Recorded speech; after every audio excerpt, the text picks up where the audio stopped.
함께 우리 신앙을 고백하시겠습니다. 나는 전능하신 아버지 하나님 천지의 창조주를 믿습니다. 나는 그의 유일하신 아들 우리 주 예수 그리스도를 믿습니다.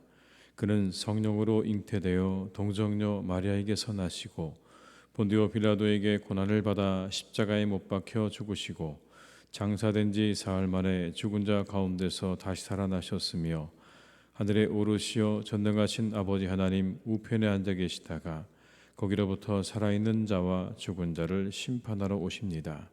나는 성령을 믿으며 거룩한 공교회와 성도의 교제와 죄를 용서받는 것과 몸의 부활과 영생을 믿습니다. 아멘. 찬송가 259장을 찬양하시겠습니다. 259장입니다.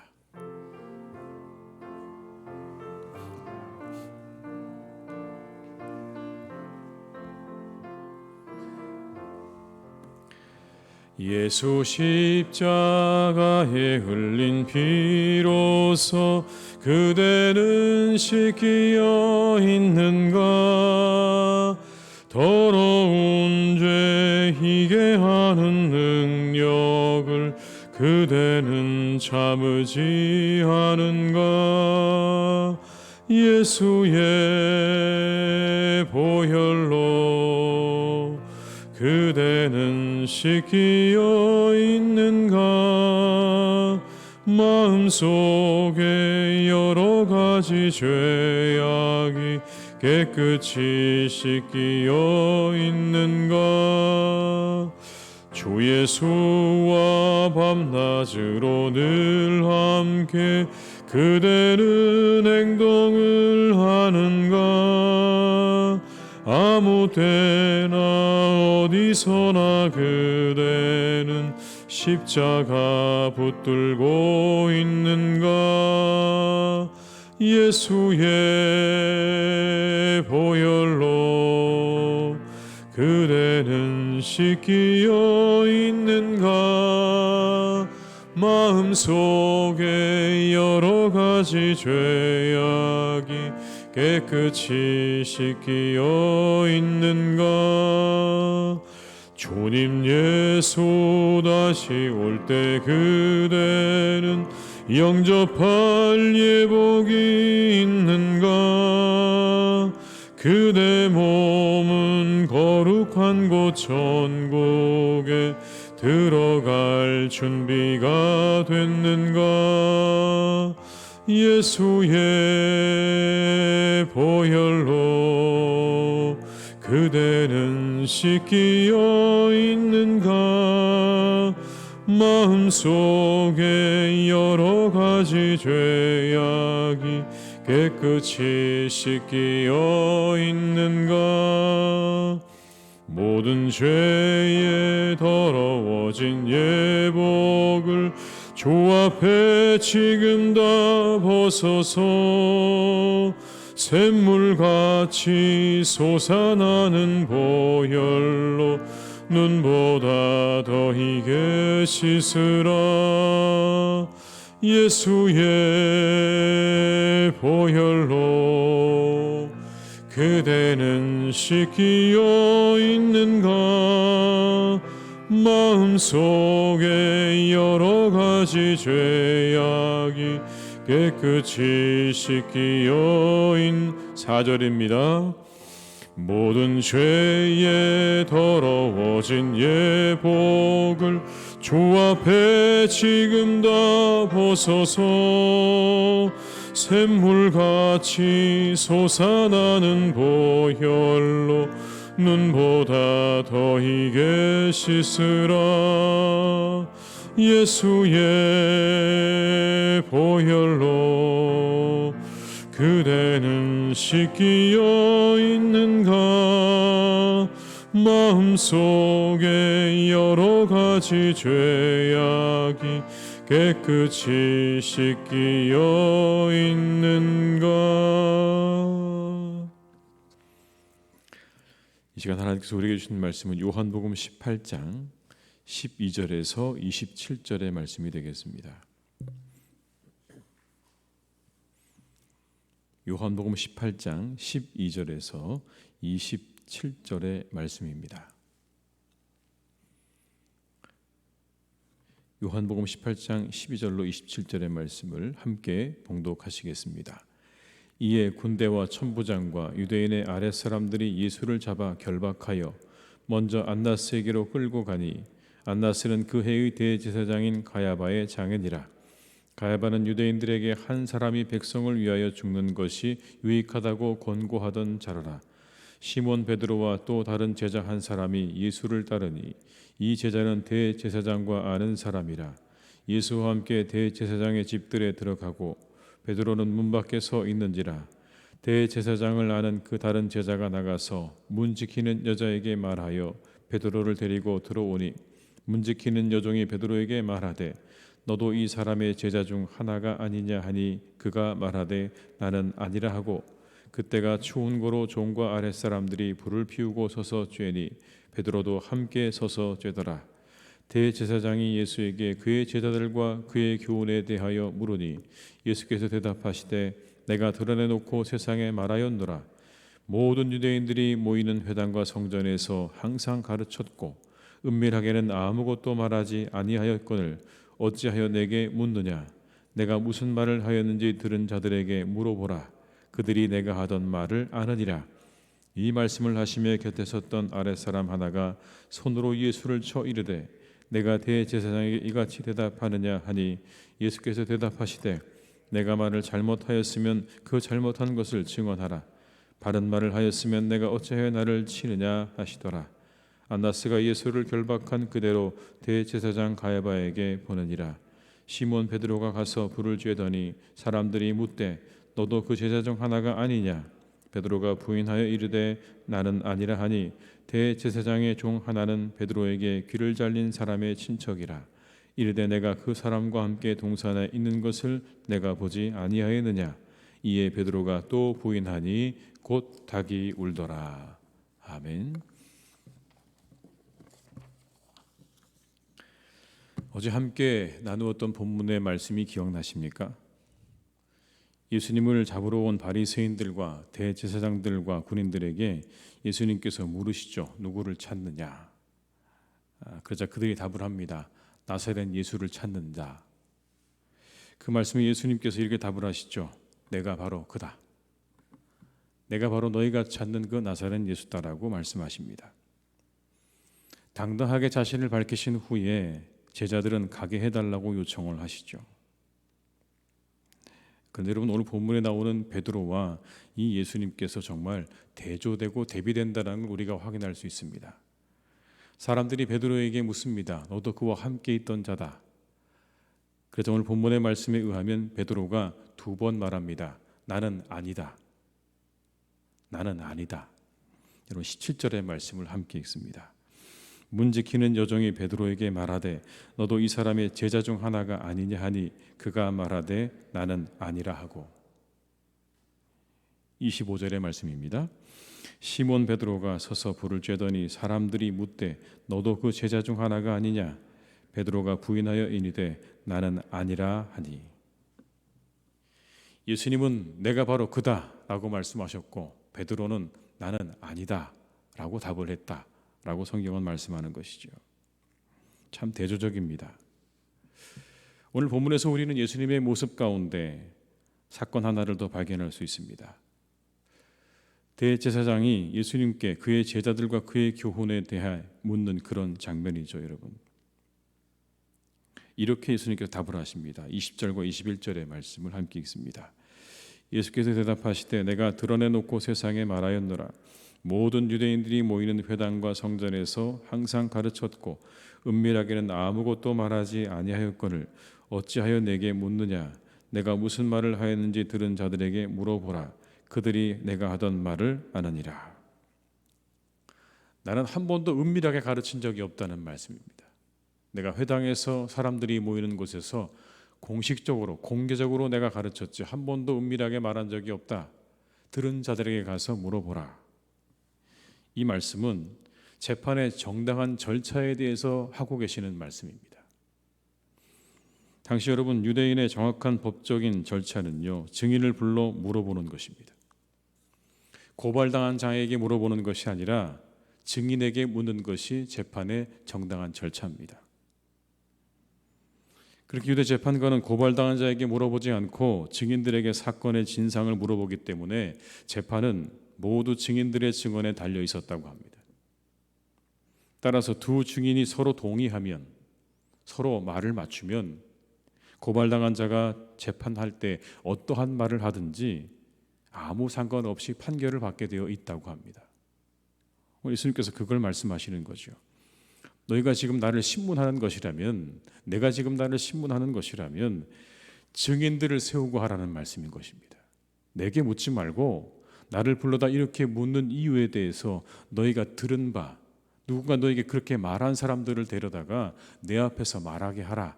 지금 그것을 말씀하는 것입니다. 절차 없이 예수님을 신문하고 있는 일이 잘못되었음을 지적하고 계시는 거죠. 그러자 대제사장의 수하 하나가 예수님을 치면서 예수님의 대답하는 태도를 지적합니다. 어떻게 그렇게 답을 할 수 있는가? 그러자 예수님께서 이렇게 말씀하시죠. 내가 한 말이 맞는지 틀린지만 판단하라. 내 자세에 대해서 말하지 말고 내가 한 이 말이 맞는지 틀린지 그것만 이야기하라는 것입니다. 23절의 말씀을 함께 읽습니다. 예수께서 대답하시되 내가 말을 잘못하였으면 그 잘못한 것을 증언하라. 바른 말을 하였으면 내가 어찌하여 나를 치느냐 하시더라. 한편으로 보면 예수님께서는 이제 유대 당국자들에게 공개적인 법정에서 맹세를 하고 증언할 증인을 준비시킬 것을 요구하고 계시는 겁니다. 너희가 정말 내게 벌 주길 원한다면 증인을 데려와라. 그리고 공개적인 법정에서 그렇게 데려와라 라고 하시는 말씀인 거죠. 그러자 안나스는 예수님에 대한 신문을 끝내고 더 자세하게 그리고 예수님을 실제적으로 고발하기 위해서 가야바에게 보내게 됩니다. 그 해에 대제사장인 가야바에게 예수님을 보냈다라고 하는 것이죠. 당당하게 말씀하십니다. 어떤 상황에도 굴하지 아니하시고 불의한 것에 맞서는 예수님의 모습을 우리가 이 본문의 말씀을 통해서 확인할 수 있습니다. 자신을 분명하게 드러내시죠. 3번씩이나 나는 아니라고 말했던 베드로와 대조적으로 오늘 예수님께서는 자신이 누구신지 분명하게 드러내시고 불의한 것에 맞서는 그 장면을 우리에게 보여주십니다. 26절과 27절의 말씀을 같이 읽어볼까요? 대제사장의 종 하나는 베드로에게 귀를 잘린 사람의 친척이라. 이르되 내가 그 사람과 함께 동산에 있는 것을 내가 보지 아니하였느냐. 이에 베드로가 또 부인하니 곧 닭이 울더라. 여러분, 지금 이 상황 가운데 가장 예수님을 고통스럽게 했던 건 뭘까요? 대제사장 앞에서 내가 신문을 받고 있다고 하는 것보다 더 고통스러운 게 한 가지 있죠. 바로 제자의 배반입니다. 오늘 이 베드로의 배반, 이것은 모든 제자들이 다 예수님을 그렇게 배반하고 떠났음을 의미하는 상징적인 하나의 사건입니다. 철저하게 제자들로부터 거부당하고 배신당했음을 의미하는 그런 장면이죠. 3번의 부인이 있고 난 후에 닭이 울었습니다. 오늘 밤 닭 울기 전에 내가 3번이나 부인하게 될 것이라는 예수님의 그 예언의 말씀이 실제적으로 이루어진 것입니다. 누가복음을 보게 되면 바로 이때 주께서 돌이켜서 베드로를 보셨고 베드로는 주의 말씀이 생각나서 밖에 나가서 심히 통곡했다고 기록하고 있습니다. 주님께서는 3번에 걸친 베드로의 부인에도 불구하고 그를 포기하지 않으셨음을 보여주고 있는 것입니다.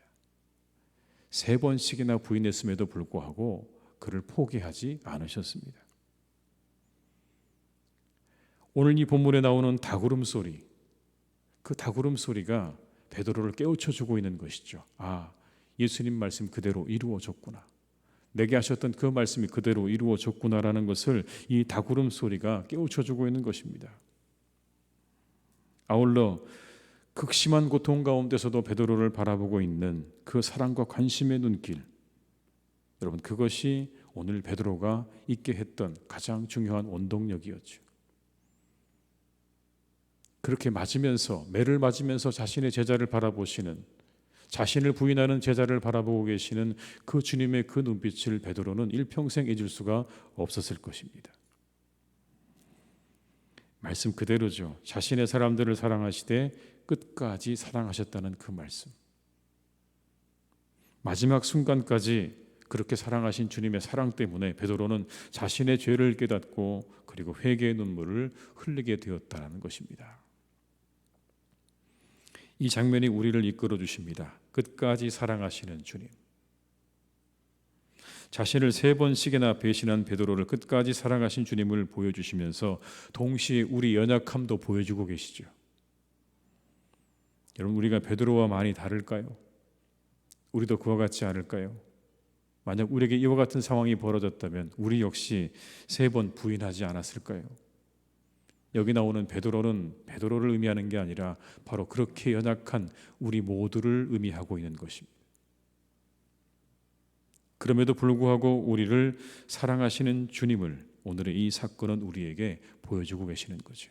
그 사랑을 확인시켜주고 계시는 겁니다.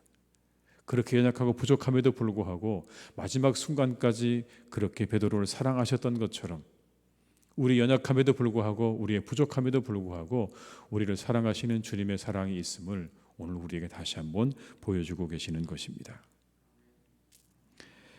베드로와 같이 우리를 사랑하시는 그 사랑을 느끼고 경험하시는 이 복된 날이 되시기를 주님의 이름으로 축원합니다.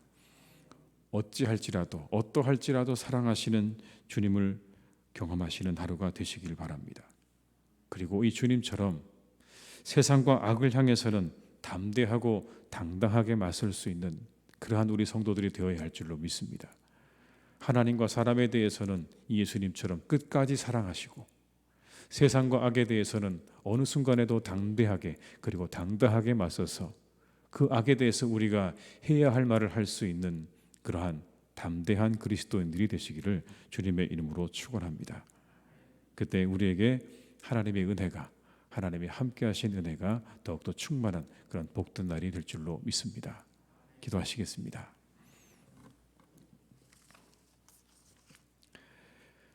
아버지 하나님 감사합니다. 이 시간 우리 가운데 함께 하시는 주님, 오늘 우리에게 함께 하셔서 우리 사랑하시는 모든 교우들의 삶과 가정 가운데 은혜를 베푸시고 이 새벽에 깨우신 하나님 은혜에 감사를 드립니다. 언제나 새벽은 우리에게 깨우침의 시간입니다. 하나님의 음성을 듣는 시간이고 우리의 모습을 돌아보는 시간입니다. 닭이 울고 난 이후에 자신의 모습이 어떠했는지를 알았던 베드로처럼 오늘도 하나님 우리가 이 새벽에 우리의 모습을 다시 발견하고 새롭게 하는 복된 시간이 되게 하여 주시옵소서. 우리는 연약합니다. 베드로처럼 연약합니다. 하나님 우리가 베드로였다면 우리도 마찬가지였을 것입니다. 누구도 하나님 베드로를 손가락질할 수 없습니다. 우리 모두가 다 베드로와 같은 존재인데 오늘의 본문의 말씀은 그 베드로를 사랑하시는 주님을 우리에게 보여주고 계십니다. 연약한 베드로를 사랑하셨던 그 주님, 3번씩이나 부인한 그를 바라보시는 예수님의 그 눈빛을 우리에게 알게 하십니다. 그 사랑을 알게 하십니다. 주님, 우리가 그 사랑 바라보게 하시고 그 사랑 붙잡게 하시고 그 사랑에 매인바 되어지는 그리스도인이 될 수 있도록 주님께서 축복하여 주시옵소서. 우리를 그토록 사랑하신 주님의 사랑을 경험하는 신앙생활 될 수 있기를 간절히 원합니다. 우리를 바라보시는 그 주님의 따뜻한 눈빛을 우리가 잊지 않게 인도하여 주옵시고 오늘도 하나님 다시 한번 우리가 베드로처럼 일어나서 주님의 사랑으로 이 세상을 힘있게 살아가는 복된 날이 되게 하여 주시옵소서. 하나님 기도합니다. 우리 주님께서 오늘 보여주신 그 모습을 우리가 닮아갈 수 있기를 기도합니다. 거대한 세력 앞에서 악한 세력 앞에서 담대하고 당당하게 오늘 말씀하고 계시는 이 주님의 모습을 우리가 보게 됩니다. 주님, 우리 앞에는 언제나 거대한 세상의 세력이 있습니다. 세상의 흐름이 있습니다. 악의 무리들이 있습니다. 하나님, 그들 앞에 우리가 과감하게, 담대하게, 당당하게 말할 수 있는 그리스도인들 되게 하여 주시옵소서. 세상과 하나님 그리고 사람을 향해서는 따뜻한 사랑의 마음을 갖게 하시되, 오늘 거대한, 오늘 이 예수님을 반대했던 악의 세력들을 향하여 우리 모두가 담대함으로 나아가는 성도들이 될 수 있기를 간절히 원하오니 주님께서 축복하시고 인도하여 주시옵소서. 아버지 하나님, 우리 사랑하는 교우들의 삶을 주님께서 지켜주시기를 간절히 원합니다. 오늘도 복된 날이 되게 하여 주옵소서. 오늘도 기쁜 날이 되게 하여 주옵시고, 오늘도 기도하는 날이 되게 하여 주옵시고, 오늘 더욱 감사하는 날이 되게 하여 주시옵소서. 하나님, 혹시라도 우리 마음 가운데 불평이 있습니까? 불만이 있습니까? 그 모든 것 거두어 주시고 우리와 함께 하시는 하나님을 우리가 붙잡고 다시 기뻐하며 감사하며 우리의 모든 문제 주님께 내어놓고 기도함으로 살아가는 복된 날이 되기를 간절히 원하오니 우리의 모든 근심과 염려를 하나님께 맡기고 감사하는 우리 성도님들 다 되게 하여 주시옵소서. 아버지 하나님, 우리 사랑하는 성도님들 가운데 어려움을 당한 분들이 계십니까? 여러 모양으로 어려움을 당하고 있습니까? 하나님, 육신적인 질병으로, 영적인 부족함으로, 그리고 많은 사회적인 그리고 경제적인 어려움으로 그렇게 어려움을 당하고 있는 그런 우리의 성도님들이 계십니까? 주님께서 그들을 축복해 주시기를 간절히 원합니다. 충만한 은혜를 주시기를 간절히 원합니다. 회복이 일어나게 하여 주시옵소서. 회복으로 함께 하여 주시옵소서. 그들의 모든 질병 떠나가게 하여 주옵시고 그들의 영혼의 믿음과 은혜로 충만하게 인도하여 주옵시고 그들의 삶의 자리 가운데 하나님께서 채우시는 그런 양식으로 이 땅에 아버지 하나님 주시는 은혜와 축복으로 차고 넘치는 그런 삶이 되기를 간절히 원하오니 속히 우리 사랑하는 성도님들 가운데 어려움을 겪는 분들이 있다면 그들에게 하나님의 은혜를 허락하여 주시옵소서. 아버지 하나님, 기도합니다. 온 세상은 힘을 겨루는 세상입니다. 누가 더 힘이 있는가? 누가 더 높은가? 누가 더 많이 가지고 있는가? 누가 더 군사적으로 큰 힘을 가지고 있는가? 서로 경쟁합니다. 하나님, 그러는 사이에 수많은 사람들은 한 끼를 제대로 먹지 못하고 살아가는 그러한 시간을 우리가 또한 지내고 있습니다. 세상은 이처럼 발전했는데, 이처럼 발달했는데 여전히 이 세상 가운데는 고통 가운데 신음하고 있는 수많은 사람들이 자리하고 있습니다. 주여, 똑바로 보게 하시옵소서. 우리가 세상을 바라보게 하여 주옵시고 세상의 모든 지도자들에게 지혜를 주시고 세상을 바라볼 수 있는, 바로 볼 수 있는 그런 눈을 허락하여 주시옵소서. 진정 우리에게 무엇이 중요한지, 우리가 어디로 가야 하는지, 무엇을 향해 가야 하는지를 잘 알 수 있는 지혜를 주시기를 간절히 원하오니 온 세상이 힘과 군사력을 경쟁하는 그러한 곳이 되지 않도록 붙잡아 주시고 이 시대 가운데 더욱 연약하고 약하고 가난한 이들을 돌볼 수 있는 그러한 세상으로 주님께서 인도하여 주시옵소서. 아버지, 사랑하는 우리 교회를 주님께서 지키시기를 간절히 원합니다. 오늘까지 함께 하신 하나님의 은혜를 감사드립니다. 이 모든 것이 하나님의 은혜인 줄로 믿습니다. 이후에 아버지, 사랑하는 교회를 통하여서 주님의 놀라운 복음이 더욱더 이 땅과 온 열방을 향해 나가게 될 줄로 믿사오니 우리 교회를 축복하여 주시옵소서.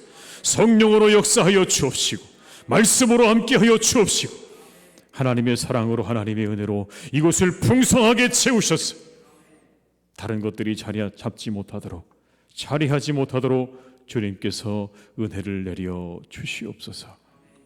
아버지 하나님, 사랑하는 우리 교회가 그래서 빛과 소금 되게 하시고 하나님 나라와 의를 구하는 멋진 공동체가 되게 하실 줄로 믿사오니 우리 안에 모든 것들을 다 내려놓게 하시고 오직 우리의 유일한 구원자가 되시는 그리스도 안에서 그분을 우리가 목표 삼아 하나 되어지는 복된 교회가 되기를 간절히 기도하오니 사랑하는 우리 교회를 주님 축복하여 주시옵소서. 오늘도 우리 교우들의 모든 발걸음을 주님께서 안전하게 지키시기를 간절히 원하옵고 예수님의 이름으로 기도드립니다. 아멘. 각자의 자리에서 계속 기도하시겠습니다. 한 가지 광고 말씀을 드리면 새벽 예배 나오시는 분들에게 한 권사님께서 케이크를 준비해 주셨다고 합니다. 나가실 때 여러분 하나씩 받아가시기를 부탁드립니다. 기도하시겠습니다.